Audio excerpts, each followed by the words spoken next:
Ողջույն սիրելիներս, ուրախ եմ ձեզ տեսնել հայկական խոհանոց ալիքում։ Վերջին ժամանակներում ավելի շատ եմ նախընտրում պատրաստել այնպիսի ուտեստներ, որոնք ոչ միայն համեղ են, այլև արագ և սննդարար։ Այսօրվա պարզ, բայց շատ սիրված բաղադրատոմսը հենց այդպիսին է։ Սպանախը նախապես չենք խաշում, այն անմիջապես գցում ենք կարագի մեջ, թույլ տալով, որ այն շոգեխաշվի իր բնական հյութի մեջ։ Այդպես սպանախը պահպանում է իր բոլոր օգտակար վիտամինները։ 4 ծվի վրա ավելացնում ենք մի փոքր սև պղպեղ, աղ և հարում ենք։ Ոչ շատ մանր կտրատում ենք նախապես լավ լվացած, ջրքամած 4 կապ սպանախ։ Տապակը դնում ենք ցածր կրակին, ավելացնում ենք 70 գրամ սերուցքային կարագ և 1 ճաշի գթար բուսայուղ, որպեսզի կարագը չայրվի։ Այնուհետև ավելացնում ենք մանրացրած սպանախը։ Բարեկամներ, կանաչիները ես նախընտրում եմ տապակել առանց սոխառածի, այդպես կանաչիների բույրը և համը ավելի լավ է զգացվում։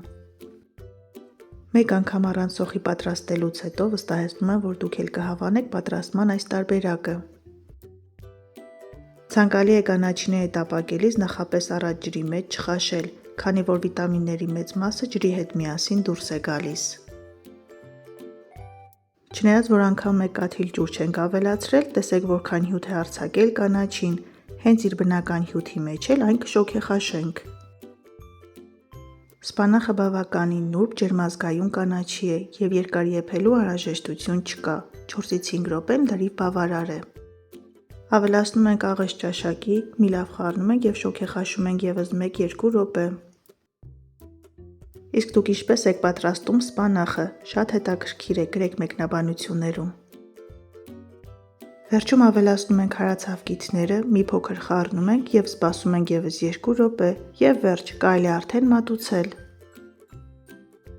Այս եղանակով պատրաստված սպանախը կարող է ծառայել որպես լիարժեք նախաճաշ, թեթև ճաշ կամ ընթրիք։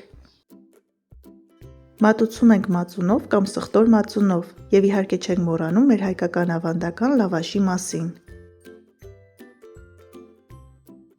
Դե ինձ սիրելիներս, այսօր էլ սպանախի պատրաստման այսպիսի հեշտ և արագ բաղադրատոմս։ Դուք էլ փորձեք պատրաստել այս տարբերակով, սնվեք առողջ և եղեք առողջ, ցտեսություն, կհանդիպենք հաջորդ տեսանյութերում։